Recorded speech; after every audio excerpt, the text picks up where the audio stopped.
के देखा इस भोले में, तंग रहूं मैं तरोड़े में। मन के देखा इस भोले में, तंग रहूं मैं तरोड़े में।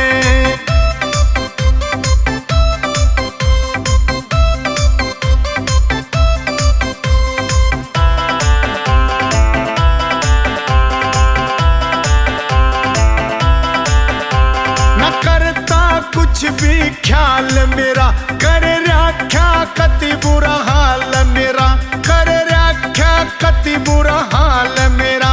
फिर लाया क्यों बैठा के डोरे में, तंग रहूं मैं तो रोड़े में। मन के देखा इस भोले में, तंग रहूं मैं तो रोड़े में।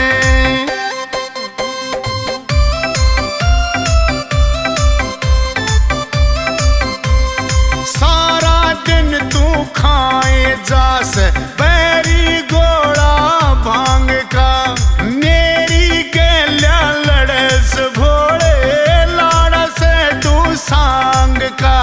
उठावे भांग दिन धोड़े मैं, तंग रहूं मैं तो रोड़े में। मन के देखा इस भोले में, तंग रहूं मैं तो रोड़े में।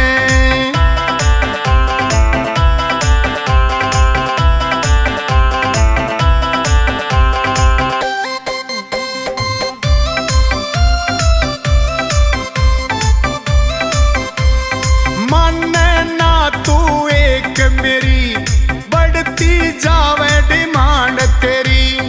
कदे कदे ते मैनू सोचूं, होया के यो गेल मेरी। गावे सतपाल रोहटिया भजन तेरे, बैठ गए न भगता के टोले में। मन के देखा इस भोले